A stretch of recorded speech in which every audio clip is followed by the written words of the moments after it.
সকলকে জয়গুরু ও প্রণাম।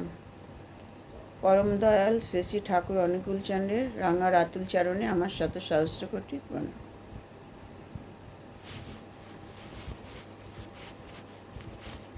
আজ আমি ঠাকুরকে নিয়ে কিছু কথা বলবো। প্রথম বলবো আমাদের যে কেন্দ্র মন্দির, প্রত্যেকটা জায়গায় একটা একটা করে কেন্দ্র মন্দির থাকে, সেখানে আমাদের আসা যাওয়া থাকে, সেখানে আমাদের মাসিক সৎসঙ্গ হয়, সেখানে আমরা ঠাকুর দর্শনে যাই, ঠাকুরকে দর্শন করি, সেখানে আমাদের ইষ্টভীতি জমা দিতে হয়। আমি যখন আমাদের কেন্দ্র মন্দিরে যাই, অনেক সময় মানুষের ভুল ত্রুটি আমার চোখে পড়ে, কিন্তু মুখে কিছু বলি না। কারণ একটা মন্দির পরিচালনা করতে গেলে ভুল ত্রুটি হতেই পারে দাদাদের। আমি যাই আমার গুরু কাছে, তাকে ভালোবাসি, তাই আমি যাই পরম প্রেমময় শ্রী ঠাকুর অনুকূলচন্দ্রের রাঙা রাতুল চরণে প্রণাম নিবেদন করার জন্য। আর কি আমার উদ্দেশ্য, ওই যে ঠাকুর বলে মানুষের দোষ দেখা ভুলে যাও, তার ভালোটুকু দেখার চেষ্টা করো, তাহলে তুমি শান্তি পাবে। এটা ঠাকুরের কথা, কারোর দোষ দেখতে নেই। আমি মনে করি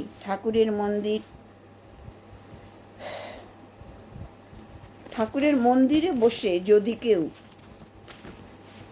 ভুল ত্রুটি করে, খারাপ ব্যবহার করে, তাহলে বুঝতে হবে সে ঠাকুরের হয়ে উঠতে পারেনি। আমি অনুকূল ঠাকুরেরই ভক্ত, আমার লক্ষ্য থাকবে তার ভালো লাগা না লাগার উপর। তিনি বলে গেছেন, তিনি যা বলে গেছেন সেটা আমরা অনুসরণ করে সত্যিকার যদি আমরা ঠাকুরকে ভালোবাসি, তাহলে আমার মধ্যে সত্যিকারে যদি আমরা ঠাকুরকে ভালোবাসি, তাহলে আমার মধ্যে কোনো হিংসা থাকবে না, লোভ থাকবে না, অহংকার থাকবে না, ক্রোধ, মোহ, কাম থাকবে না, পরশ্রী কাতরতা থাকবে না, প্রতিদ্বন্দ্বিতা থাকবে না, নাম যশ খ্যাতির আশা থাকবে না, তারপরে কপটতা থাকবে না, থাকবে শুধু ভালোবাসা আর ভালোবাসা। তাই তো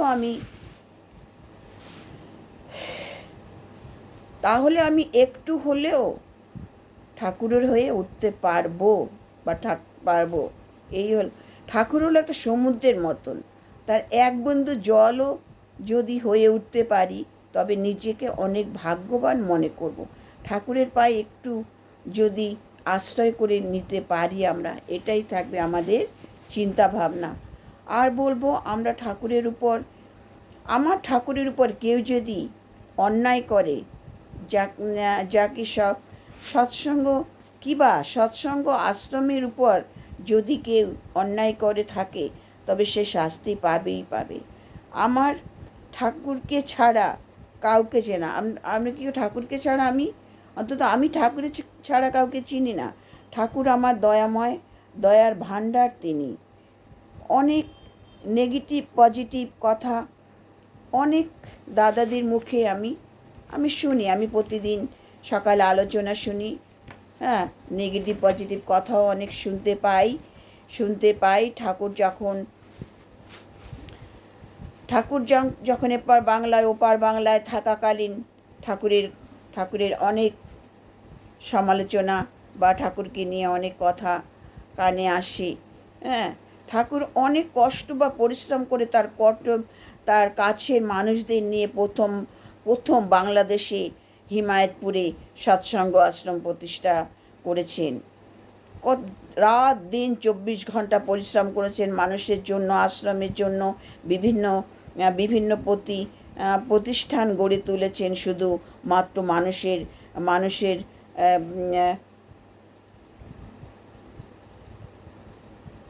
মানুষের জন্য বা তার শিষ্যদের জন্য, তাদের জন্য এই সকল প্রতিষ্ঠান তিনি গড়ে তুলেছেন। দাঁড়ে দাঁড়ে ভিক্ষা পর্যন্ত করেছেন তার প্রিয়জনদের নিয়ে, মানুষ যাতে বেঁচে বেড়ে থাকতে পারে তার জন্য তিনি সেই ওপার বাংলা সৎসঙ্গ আশ্রম বিভিন্ন প্রতিষ্ঠা তিনি গড়ে তুলেছেন একমাত্র মানুষের জন্য, তার শিষ্যদের জন্য, যারা শিষ্য নয় তাদেরও জন্য। কারণ ঠাকুর মানুষ ভালোবাসেন। এই বিভিন্ন প্রতিষ্ঠানের তপোবন বিদ্যালয়, এপার ওপার পাবলিশিং হাউস, কলকারখানা, শিল্প প্রতিষ্ঠান, কৃষি ব্যাংক, কলেজ, হসপিটাল, বিজ্ঞান গবেষণাগার, প্রেস, বিভিন্ন যন্ত্রপাতি, এক্স-রে রশ্মি, বিভিন্ন যন্ত্রপাতি তিনি সংগ্রহ করেছিলেন ওই গবেষণাগারে। হ্যাঁ, বিভিন্ন ধরনের মেশিন তিনি এই গবেষণাগারে কিনেছিলেন। তারপরে এগুলো আমার আলোচনা বই থেকে পড়া এনেছিলেন।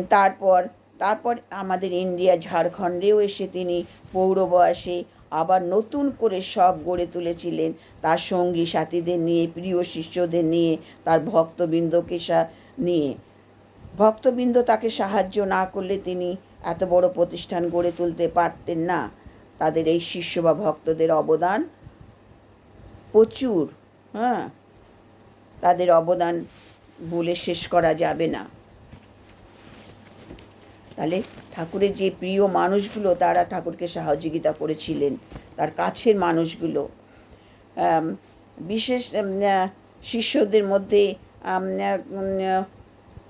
আমি সব নাম জানি না, যেমন কৃষ্ণপ্রসন্ন ভট্টাচার্য, তিনি অনেক দায়িত্বে ছিলেন। হ্যাঁ, কৃষ্ণপ্রসন্ন ভট্টাচার্য তিনি একজন বৈজ্ঞানিক ছিলেন। পঞ্চানন সরকার উচ্চ ব্যক্তিসম্পন্ন একজন ব্যক্তি ছিলেন। তারপর অনন্ত মহারাজ খুব কাছের মানুষ ছিল, প্রলয় মজুমদারের পিতা গোবর মজুমদার। তারপর ননীগোপাল ভট্টাচার্য ছোট থেকে ঠাকুরের কাছে থাকতেন। প্রফুল্লচন্দ্র ভট্টাচার্য, প্রীতিগোপাল দত্ত, তৈলক্যনাথ চক্রবর্তী সৎসঙ্গের প্রচারক ছিলেন। ব্রজগোপাল দত্ত, কৃষ্ণপ্রসন্ন ভট্টাচার্য, উনি ছিলেন সৎসঙ্গের যে ঋত্বিক সঙ্গের একজন পরিচালক।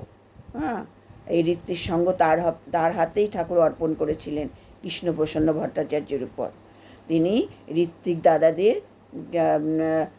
বিশেষ প্রশিক্ষণ দিয়ে গড়ে তুলেছিলেন সর্বপ্রথম। আর এই ভার ঠাকুর কৃষ্ণপ্রসন্ন ভট্টাচার্যের উপরই দিয়েছিলেন। এরা না থাকলে ঠাকুর এত বড় সৎসঙ্গ আশ্রম গড়ে তুলতে পারতেন না। এদের প্রতি যদি কেউ কোনো অন্যায় করে থাকে তবে তারা শাস্তি পাবে।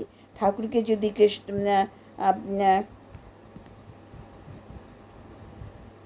কষ্ট দিয়ে থাকে শাস্তি পাবে। ঠাকুরের শেষ জীবনে যদি কেউ ঠাকুরের উপর কোনো রকম খারাপ ব্যবহার করে, আমি বলবো তারাও শাস্তি পাবে।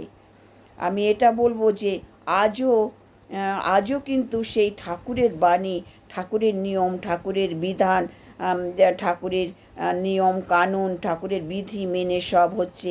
ঠাকুরের পথেই কিন্তু সবাই চলছে, কিন্তু সকলে চলছে ঠাকুরের শিক্ষা সংস্কার ও ঠাকুরের উপদেশে। ঠাকুরের সহস্র বাণী মানুষের মুখে মুখে অনুশীলন হচ্ছে।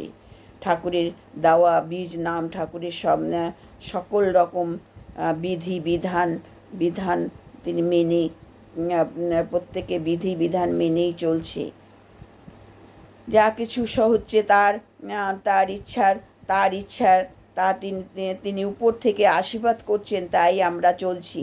তার পরম্পরা চলছে, তার বংশ পরম্পরা, তারই শিক্ষা সংস্কার সদাচার, তারই উপদেশে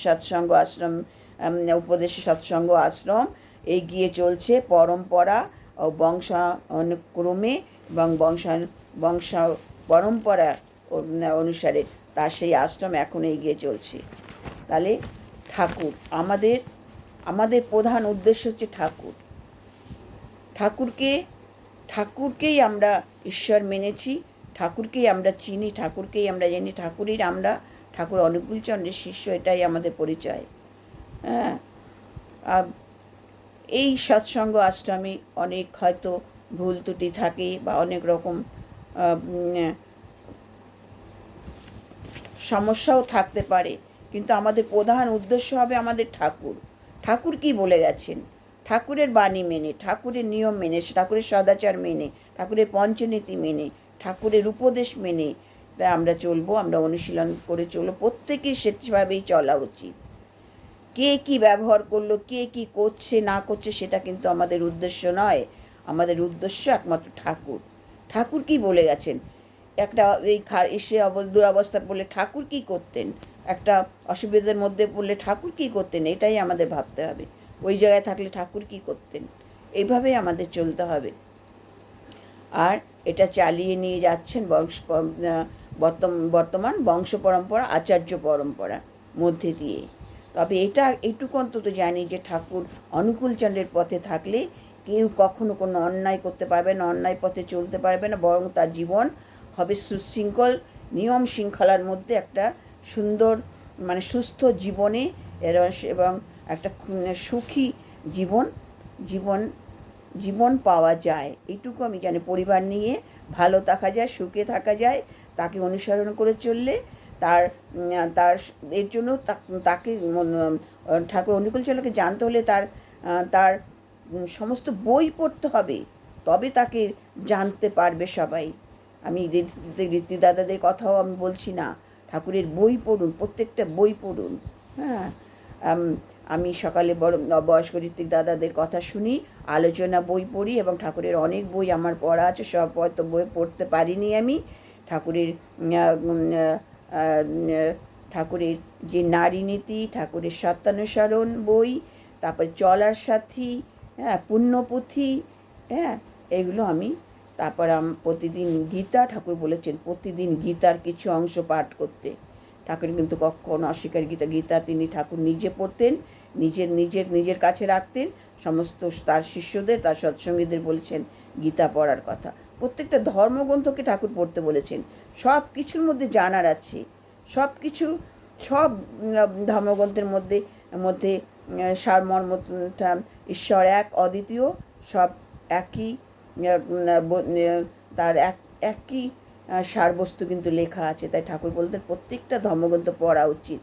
ঠাকুর প্রতিটা ধর্মগ্রন্থ নিজে পড়েছেন আর সবাইকে বলেও গেছেন। তাই আমাদের গীতা রাখতে বলেছেন ঘরে। আর আমাদের গীতা সমতুল্য আমাদের সত্যানুসরণ বইটি, ঠাকুরের নিজে স্বহস্তে লেখা। আমি এইটুকু জানি, অনুকূল ঠাকুরের সংস্পর্শে থাকলে, তার আদর্শে চললে অন্তত সমস্ত দিক থেকে ভালো থাকা যায়। ঝগড়া, অশান্তি, সমস্ত রোগ, শোক, ব্যাধি, জরা, সব কিছুর হাত থেকে ভালো থাকা যায়। জয় গুরু। আমার আলোচনা ভালো লাগলে লাইক, শেয়ার ও কমেন্ট করবেন, মানুষকে জানতে সাহায্য করবেন। সকলের মঙ্গল প্রার্থনা করি।